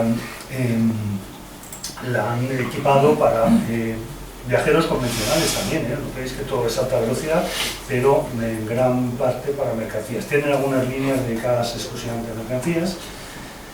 No hemos hablado de esto porque es otra cosa. En eso sí no han copiado, entonces. ¿Eh? En eso sí que no han copiado. Espérate, en eso tenemos mucho que aprender también. En eso, de luego mercancías en Europa tenemos muy poco que enseñar, así que... Pero sí que es verdad que, bueno, pues que tienen una... Es lo que decimos siempre, al final cuando haces ferrocarril no haces ferrocarril por hacer ferrocarril. Nosotros como aficionados construimos un museo, restauramos una locomotora, restauramos algo, pero ellos como ferrocarril lo que tienen es un objetivo de servicio. Es decir, no construyen para decir en un titular el AVE llega a Shanghái. Ellos hacen porque tienen necesidad de mover miles y miles y miles de años. Están preparados para gestionar 26 millones de viajeros de billetes al día. ¿Pero los llenan los trenes? ¿O llenan en hora punta y luego...? No. Tienen, o sea, todos no llegan al 100%. Por supuesto hay épocas, el año nuevo chino... Si meten el doble, los llenan. Sí, los llenan también, ¿no? Esa filosofía es importante, o sea, ellos saben que ponen más trenes y se llenan más. No a cualquier hora ni en cualquier circunstancia. Por ejemplo, en la noche hay algunos trenes, algunas líneas que no funcionan, pero otras sí. Tienen algunos trenes con coche-cama.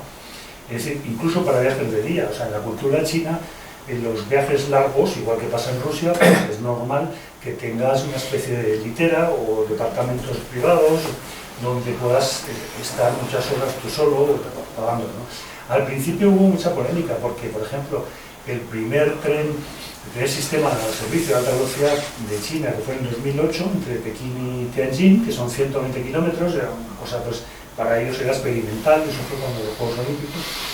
Bueno, pues el billete costaba, el billete normal, de tren normal que tardaba 2 horas, costaba aproximadamente 1 euro, el equivalente a 1 euro, ¿no? Y en cambio, el billete de tren de alta velocidad, que tardaba 20 minutos, costaba 10 euros, y eso decían que era muy caro, ¿no?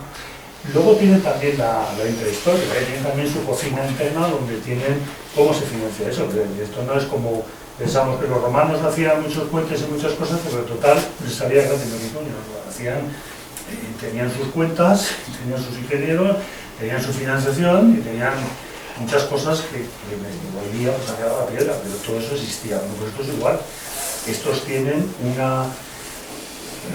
un sistema financiero que es un poco cruel para las regiones, y entonces además ahí no es que quieran o dejan de querer, es lo que hay. El programa, desde los regímenes comunistas, tienen programas quinquenales, hacen un plan a 5 años y todo lo que te toca. Entonces, la forma de financiar estas líneas, la mayoría de ellas será el Estado construye la mitad, el Estado construye la línea y paga la mitad, y tú pagas la otra mitad. Y tu región paga la otra mitad, pero te tienes que endeudar porque no tienes ese dinero. ¿Y cómo sacas ese dinero? Pues a base de billetes. Entonces, en algún momento ha habido una cierta, dentro de los límites que se puede protestar en China, ha habido una cierta protesta porque decir, joder, estamos aquí cotizando todos para que tengamos un sistema. Pero bueno, es lo que ha decidido el país. Quiere tener un sistema internacional, como le pasa a los suizos. También los suizos han decidido, ahí por votación popular y de otra manera, los suizos han decidido que quieren tener ese sistema de ferrocarriles, que hay un pueblecito en la montaña, quiere tener un tren de cremallera que sube y así pueden bajar a trabajar sin necesidad de un coche y no sé qué más. Bueno, pues aquí es lo mismo, le toca. Entonces sí que es verdad que ha habido, y hay una cierta, a nivel interno, una cierta discusión sobre cómo se financia todo eso, ¿no? Ahora también es que es un desarrollo industrial, es la cantidad de gente que emplean ahí para todo, para construir, para explotar, para fabricar trenes, para repararlos, para mantenimiento, para todo, ¿no? Eso es una forma de emplear a la gente, o sea, eso es otra escala, es otro concepto, ¿no? Pero, hombre, los trenes en algún recorrido, en algún tramo, pues puede que no vayan muy bien, desde luego, yo no digo recorridos así, donde digas, joder, que está vacío, ¿no? Y si está vacío, en la siguiente estación tienes una cola de gente que lo llena, ¿no? Pero sí se usa así, sí se usa, y luego ahí no hay separaciones de infraestructura, ni competiciones, ni historias, ahí es lo que hay, es como el metro, o sea, de alguna manera es comparar el metro, donde también hay recorridos de días, tramos de horas en los que el tren va vacío y otros no, en fin, es un sistema que tienes y que funciona, ¿no? ¿Por qué son tan eficientes y no tienen competencia? Pues porque no pasa nunca. Tú sabes cómo eran las cercanías de Madrid cuando se las inventaron, era recoger el vestirme, ¿no? Pues cada día nos pasaban lista ahí de todo lo que pasaba. Había el tren no sé cuántos en Alcalá, que había una puerta que no cerraba y no sé qué pasaba. Entonces me quería acojonado ahí, vamos a mirar y tal. Esa puerta al día siguiente no se arreglaba, ¿no? Estaba ya no se rompía, ¿no? A mí, como en aquella época estaba en Chamartín, me tocaba ir al Javi de los Árboles. Los viernes me parece que me tocaba ir, o jueves o viernes, mientras que hacías no sabía muchos problemas, pero cuando iba a salir al puesto manda a la reunión de las 10, o de las 9:30, decía, a ver, ayer a las 7 de la mañana la escalera de bajada de la vía 4 no sé qué estaba parada. ¿Por qué? No, joder, pues no, o sea, bien la barbería, ¿qué ha pasado en esta escalera que tenemos que informar? Así funcionan las cosas. Y así las cercanías en Madrid eran un reloj. Pero un reloj, yo desde la UIC venía con cualquier chino, japonés, con quien sea, vienes a Madrid y no pedías visita ni hora ni nada, tú venías y decías, mira, esto es lo que hay, joder, y era un reloj. O sea, que realmente no hace falta que tengamos competencia para que las cosas funcionen, ¿no? La competencia, bueno, pues eso es hablar de otra cosa, ¿no? Pero es un invento de la Unión Europea para reducir teóricamente la relación calidad-precio, no para bajar los precios ni para aumentar la relación de nada, ¿eh? O sea, normalmente una de competición lo que hace es que el que quiera viajar caro, viaja caro, el que quiera viajar barato, viaja barato, pero lo que le dan por ese caro o ese barato es razonable. O sea que tú tienes una referencia, ahí sabes que si te pasas en algo, el viajero no va. Pero aquí pues, no hay opción, o sea, es como, yo creo que es un poco en otra escala como en las cercanías de Madrid en los años 90, ¿no? Que era, pues eso, un reloj, ¿no? y hombre, no sé hasta dónde irán, pero vamos, tiene pinta de que van a seguir por esa línea y van a aumentar, o sea, ahora van por 48.000 kilómetros, que se dice pronto, y van a seguir más, ¿no? O sea que veremos a ver. Si no habéis estado en China, ¿alguno de vosotros ha estado en China alguna vez? En el 2010. Pues yo lo recomiendo. No es tan caro como la gente cree. Hay gente que dice, joder, China. Bueno, pues podéis sacar billetes hasta por 400, 500 euros ida y vuelta, turistas, ¿no? Y luego la vida ahí no es muy cara. El único problema es que la gente a nivel de calle no habla inglés. Te tienes que manejar, pero no te manejas, ¿eh? No manejas.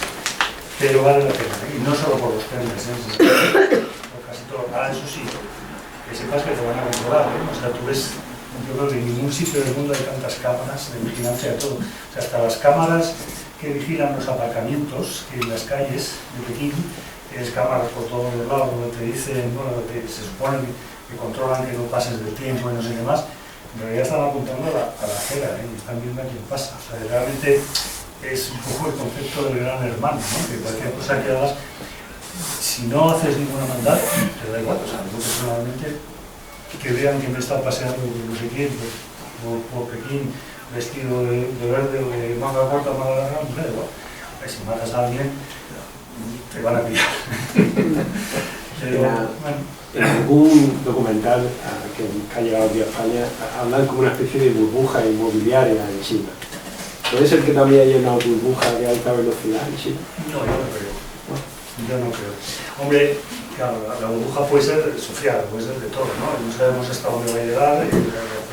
Ten en cuenta que en China son 1.600 millones de habitantes y que hay un movimiento desde hace una serie de años hacia las ciudades. O sea, tú puedes el mapa de China y solamente la parte de este hay gente, la parte oeste, y la parte de occidente, noroeste, con sus problemas étnicos con los musulmanes y no sé qué. Pero donde está concentrada la población hay un movimiento de la sociedad poblada, la sociedad humana. Y cada vez hay más gente que vive en ciudades. Actualmente dicen que están por la mitad.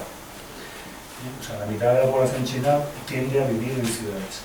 China también se está vaciando, que hay una China que se vacía para llenar ciudades. Bueno, vacía del todo tampoco. Ya. Pero también eso está controlado en los planes quinquenales, ¿eh? O sea, alguien tiene que alimentar a esa gente, hay que fabricar arroz, hay que producir arroz y vegetales y matar cerdos y de todo. O sea, que realmente todo eso, yo cuando veo esa ciudad como ese Logroño concentrado, digo, es que ahí necesitan electricidad, necesitan agua, necesitan saneamiento, médicos, escuelas, es que... Al ver esa ciudad, me he acordado del documental, y el documental planteaba esa ciudad como parte de los pisos vacíos. Muchos pisos Hay algunas vacíos. ciudades que sí que han fracasado en ese sentido, por la razón que sea, ya sea porque tenían un sentido... Que hay, por ejemplo, cuando se construyó la línea Pekín-Shanghái, que de alguna manera yo estuve viendo en unas etapas de cuando se construía, hacían como poblados donde estaban los obreros, los trabajadores, y cuando se terminaba, pues eso se demolieron y quedaba en algunos sitios queda todavía un recuerdo de una planta de algún edificio, pero eso lo han desmontado. Y eso mismo ha podido pasar por algunas ciudades, es decir, que, o algunos barrios, algunas ciudades en el noreste de China, hay que una ciudad fantasma. Pues no lo sé, probablemente esta gente no lo apuntaba en el libro, ¿eh? O sea, yo realmente ahí no te puedo decir, o sea, yo lo que yo sospecho es una sociedad capitalista muy especial. O sea, no es el comunismo perfecto ni puro y duro, sí que es comunista en muchos sentidos, pero es un comunismo capitalista, o sea, un capitalismo comunista. No sé. Y sí que es verdad que puede haber burbuja inmobiliaria, pero hay un equipamiento y una preocupación por la educación, la seguridad, los brutales, esenciales que tiene una sociedad, la educación, la seguridad, el transporte. Pues igual que pasa con esto, pasa con otras cosas. Yo, por ejemplo, tampoco me he empapado mucho, pero por lo que he visto, si el despliegue de líneas de alta velocidad es el que habéis visto, el despliegue de autopistas es como 100 veces más, ¿sí? Y la producción de coches es 100 veces más. Yo mis colaboradores que tenía, que estaba ahora en una de estas empresas de la CRRC, me llevó en coche, fuimos a cenar, un coche eléctrico, un van, de hecho, completamente eléctrico, se lo habían dado por el enchufe y no sé qué más, también esas cosas pasan, y le digo, oye, ¿esto? ¿Qué autonomía tiene con este coche? Y dice, pues unos 450 kilómetros y tal. Y digo, pues si te quieres ir con una familia a algún sitio, no sé, o que es alcohol y tal, dice, no, normalmente no hago muchos viajes largos. Dice, pero si algún viaje largo necesito, pues hay una gasolinera donde cambian la batería. Te cambian la batería. O sea, tú llegas a una especie de gasolinera, te metes en un sitio concreto. Entonces viene un robot que te coge la batería, mide la carga que tienes, la batería llena, mide la carga que tienes, la quita, te pone otra con la carga llena, pagas la diferencia y ya estás a 5 minutos. Eso es lo que están haciendo, entre otras cosas, con los vehículos eléctricos. En fin, voy a contar muchas más cosas de lo que se ve a simple vista y de lo que no se ve a simple vista, ¿no? Pero yo de lo poco que he visto y lo que veo en ferrocarriles, a mí no solo no me ha decepcionado, sino que me ha entusiasmado en el sentido de que eso te hace creer en el futuro del ferrocarril, ya veremos hasta donde llega, ¿no? Yo tengo una pregunta doble. Y de lo que has visto, ¿qué crees tú que podríamos aplicar fácilmente aquí en España y en Europa? Y en la otra dirección, de lo que tenemos aquí en España y en Europa, ¿qué crees que faltaría por aplicar allí? Pues mira, de lo que ellos tienen, yo envidio que tengan unas decisiones consensuadas. Es decir, una decisión que sale de un organigrama ferroviario, por lo menos, donde el que manda es el que más sabe, el más antiguo, no siempre, pero hay una estructura de conocimientos que no inventa cualquiera, que tú te atienes a lo que hay, y si eres bueno vas creciendo y vas subiendo. Es un poco lo que pasaba aquí, con Francia, ¿no? O sea, hay una masa, un saber hacer que y que eso yo creo que es fundamental para que no haya cosas erráticas y el uno ponga un desvío para aquí y el otro haga una cosa para allá. Ahí todo está enjarecado en un programa que todo el mundo conoce y que es un objetivo común para todos, ¿no? Y, o sea, una gestión única, a lo mejor un poco militar, más militar de lo que podíamos pensar, y luego tienen todo tipo de recursos, tienen una mentalidad que saben que si necesitan construir los viaductos, pues hay los viaductos, y hace falta tres, no sé sobre el presupuesto, no quiero hablar con el ministro de coche, hacemos el AVE, no hacemos AVE, no hacemos esto. Ahí está planificado, ahí tienen una planificación que son las claves de lo que yo siempre digo que es como una gran orquesta que es el ferrocarril. O sea, y eso es fundamental. Luego esa vocación y esa idea de que están haciendo un servicio común para el país, además ellos son patriotas y tienen ahí su visión, ¿no? Todo el tiempo que perdemos aquí pensando que si este le vamos a votar, si este no, si este damos, si pierde, allí todo eso no está, ¿no? Y de aquí para allá, pues hombre, lo políticamente correcto sería decir, yo les daría democracia, pero es que, ¿qué democracia al final, no? Ellos son felices, tienen ese sistema, o sea, si tú ahora mismo, el año que viene elecciones en China, ¿no? Se les funden los plomos, no saben, no está en su cultura, ¿no? Otra cosa es que eso lo hagan por las buenas, por las malas, no sé, yo de aquí para allá, por supuesto, el ferrocarril de mercancías, nada. El ferrocarril de viajeros. Pues hombre, quizá recordarles que hoy en día tenemos un AVE que la araña de España y unas cercanías que ven araña de España. Y ahora se han perdido porque son sitios útiles. Y nos hemos enzafado nosotros y no, aquí me han perdido, no, esto lo llevamos y así nos va. No sé yo si podemos exportar muchas cosas, yo quitando el jamón serrano, que no eso era sobre ello. Bueno, el jamón serrano no te creas, pero también lo gusta. O sea que, no sé, yo sí, libertad, podría tener más libertad, pero es que si empiezan a tener libertad, acaban con nosotros. No sé, yo creo que son sitios distintos, cada país tiene su cultura, sus raíces, sus cosas buenas, sus cosas malas. Yo no me veo vivir de China. Me veo yendo de vez en cuando a China a ver los trenes, a disfrutarlos, a decir, joder, estos son trenes, y luego a llorar cuando vienes aquí, ¿no? Pero yo creo que no viviría en China, ¿no? De todos modos, en China hay muchas más cosas que estas, ¿no? O sea, hay unos paisajes espectaculares. No quería tampoco hablar de mucho, tenía unas fotos que nos han dado de paisajes de trenes con cosas de paisajes donde pasan tren realmente espectaculares, ¿no? Lo que pasa es que, bueno, pues es muy artístico y además mucho más fino, mucho más sensible de lo que pueda parecer, ¿no? Entonces tenemos una idea de los chinos que sí que es verdad, que escupían y que eran muy pocos en la calle como antes. Está muy limpio, está muy limpio. Otra cosa es que vayas a los pueblos y tengas otra cosa, pero también aquí, pero en las ciudades sí. En las ciudades, esta vez he visitado Shanghái, Pekín y Hong Kong. Hong Kong no es otra cosa. Hong Kng, fíjate, yo cada vez que voy unas cuantas veces, cada vez lo veo menos británico y más chino. O sea, el año fue 2000, ¿no? Cuando cambiaron, hasta esa época se veía que era British, pero British achinado, ¿no? Pero British, ¿no? Desde que dejó de ser British de chino, es más chino que otra cosa, ¿eh? Es verdad que no hace falta cuando tú vas ahí, que es un control de pasaporte más occidental, bueno, ahora ya no falta el SAP de China, tampoco es un poco zona franca, ¿no? O sea, en eso no hay diferencia, pero que cuando vas de Hong Kong a Shenzhen, por ejemplo, el tren tarda 20 minutos y te pasas una hora para el control de pasaportes, ¿no? Pero a Hong Kong es otra historia, hay una ciudad espectacular, tienes unos tranvías que son muy bonitos, unos rascacielos, vale la pena visitar Hong Kong, pero es otra historia, ¿no?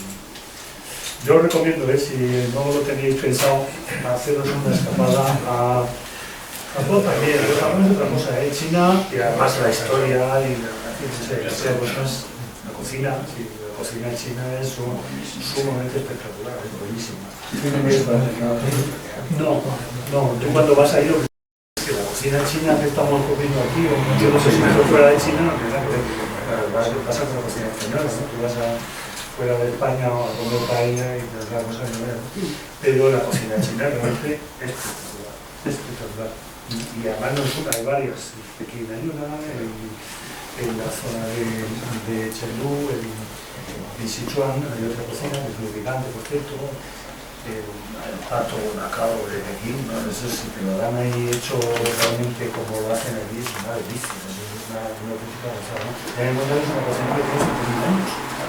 Que ha ido evolucionando, pero tienen las bases que tienen 50 años, ¿no? Luego tienen un principio que va mucho conmigo, ¿no? Yo que soy un dragón y un bebedor en el buen sentido, no soy borracho, pero me gusta comer y beber de esto lo que de los sitios donde voy. Yo comparto con ellos que ellos tienen una filosofía. Lo que se puede comer, se puede comer, y lo que no se puede comer, no se puede comer. Es decir, una piedra se puede comer, no, pues no se puede comer. Un taco de madera o un ladrillo se puede comer, no, pues no se puede comer.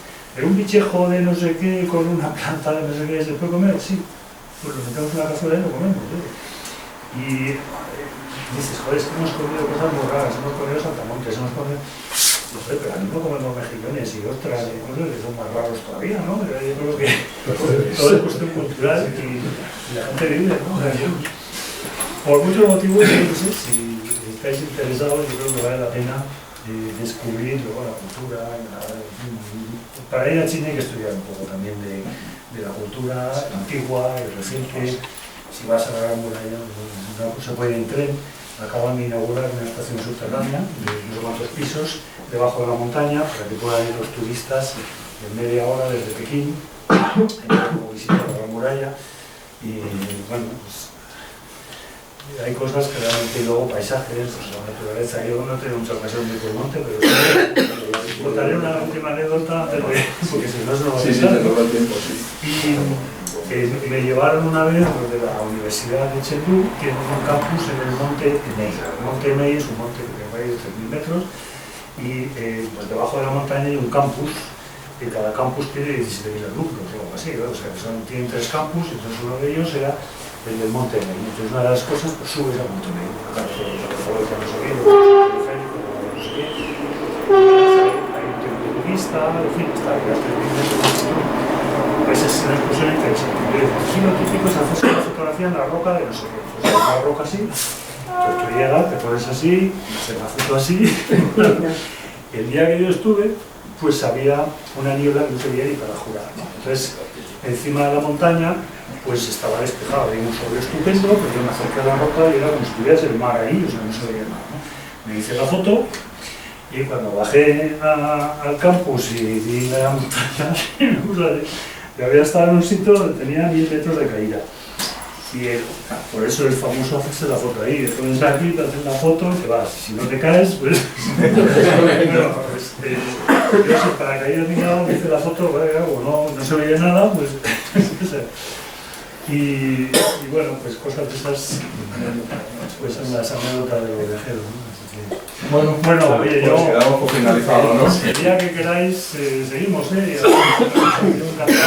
Y una vez más, muchas gracias. Pues muchas gracias. Nos vemos el próximo